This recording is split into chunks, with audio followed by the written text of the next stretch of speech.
Hello everyone, ये question JEE main 2022 में पूछा गया है। तो इस क्वेश्चन के अंदर हम देखते हैं क्या क्या चीजें हमें गिवन है और क्या हमें फाइंड आउट करना है। तो देखो इस क्वेश्चन के अंदर if the projection of 2i cap plus 4j cap minus 2k cap on i cap plus 2j cap plus alpha k cap is 0 then the value of alpha will be. कि इस question के अंदर हमें दो vector given है और पहले vector का दूसरे वेक्टर के ऊपर प्रोजेक्शन कितना है, 0 है, तो अल्फा की वैल्यू हमें फाइंड करनी है।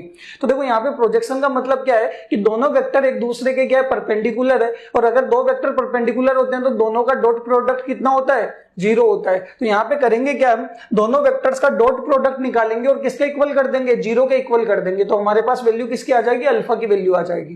क्लियर है? तो करते हैं क्या, दोनों वेक्टर्स का डॉट प्रोडक्ट निकालते हैं। ये होगा 2i cap plus 4j cap minus का 2k कैप का डॉट हमें करना है i cap plus 2j cap plus alpha k cap के साथ, और इक्वल कितना होने वाला है, इक्वल टू 0।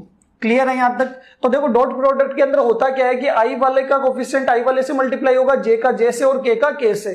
तो यहां पे देखोगे कि यहां पे i का कोफिशिएंट कितना है 2, यहां पे कितना है 1, तो 2 इंटू 1। क्लियर है? ये प्लस 4 किससे मल्टीप्लाई होगा, 2 से, तो 4 इंटू 2, और ये माइनस का 2 किससे मल्टीप्लाई होगा, अल्फा से, तो ये माइनस 2 इंटू अल्फा, और इक्वल टू कितना आ जाएगा, 0।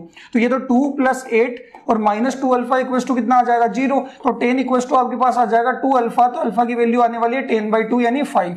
तो 5 आपके पास इसका क्या होने वाला, आंसर होने वाला है। बताओ क्लियर है यहां तक? Okay, thank you.